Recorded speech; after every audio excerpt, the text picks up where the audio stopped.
Hello, good morning to all of you. Andito po tayo para mag-live tungkol about sa medical assistance. Kasi sa una kong live video, sa part 1, hindi nakikita yung link kasi naka-restrict yung link. So ito ipapakita ko po yung link at saka ayan. Makikita niyo po yung pwede yung basahin, yung link ng PCSO, yung Philippine Charity Sweepstakes Office in www.pcso.gov.ph. Nandito yung tungkol lahat sa about the medical assistance, yung medical assistance program o MAP. Okay? Yan. Request covered requirement. Request covered and requirements. Confinement. Kung confinement ba yan? Dialysis injection ba yan? Cancer treatment. Specialty medicines.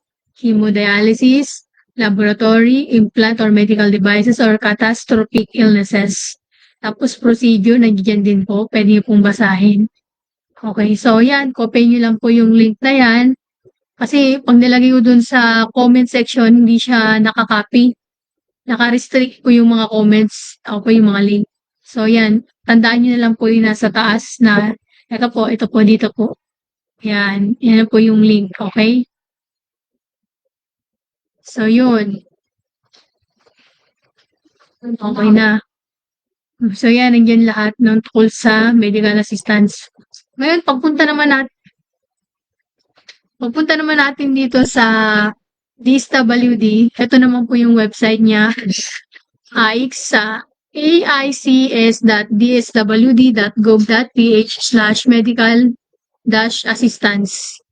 Andito yung mga requirements sa medical assistance. Basahin niyo lang po dyan.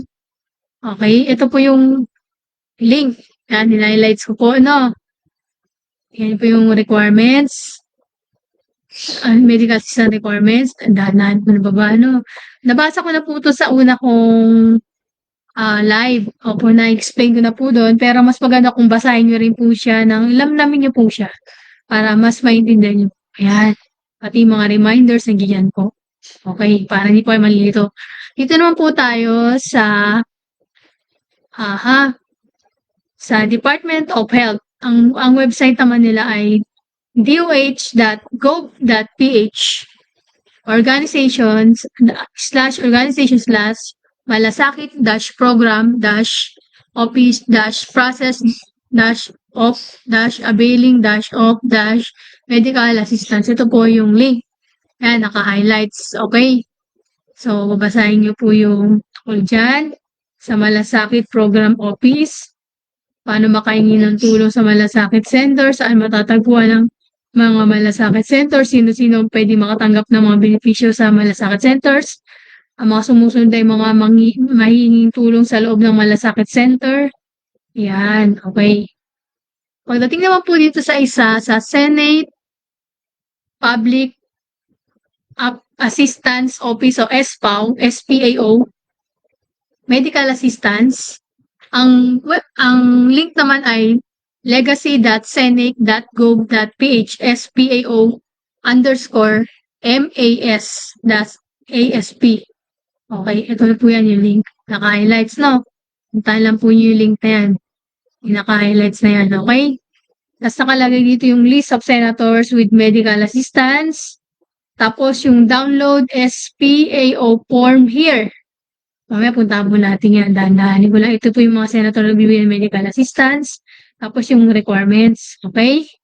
Puntahan niyo po yung website na yan. Punta po tayo dito sa download SPAO form here. Yan po yung makikita nyo. Okay? Ayan. Pag-click nyo dyan po ay mapupunta. Senate Public Assistance Office.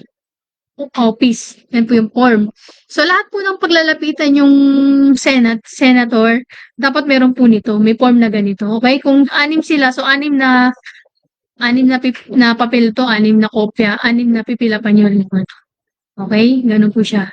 Ito yung tsura niya. Okay? Andyan yung mga requirements na rin po. Okay?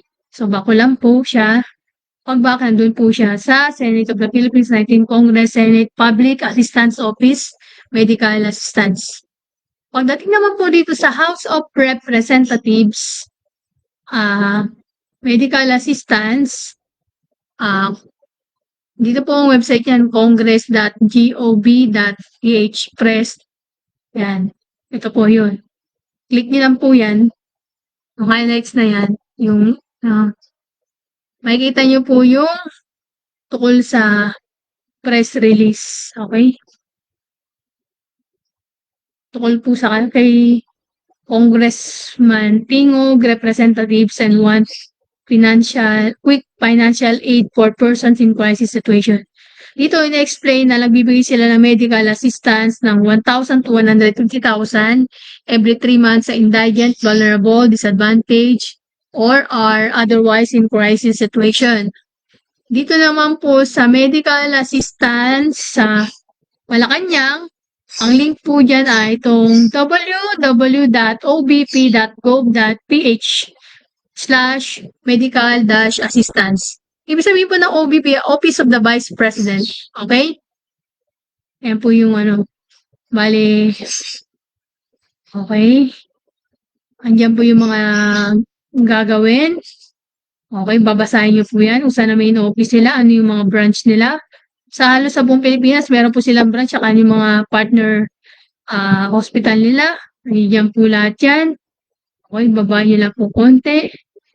Tapos, makikita nyo rin dito yung tungkol sa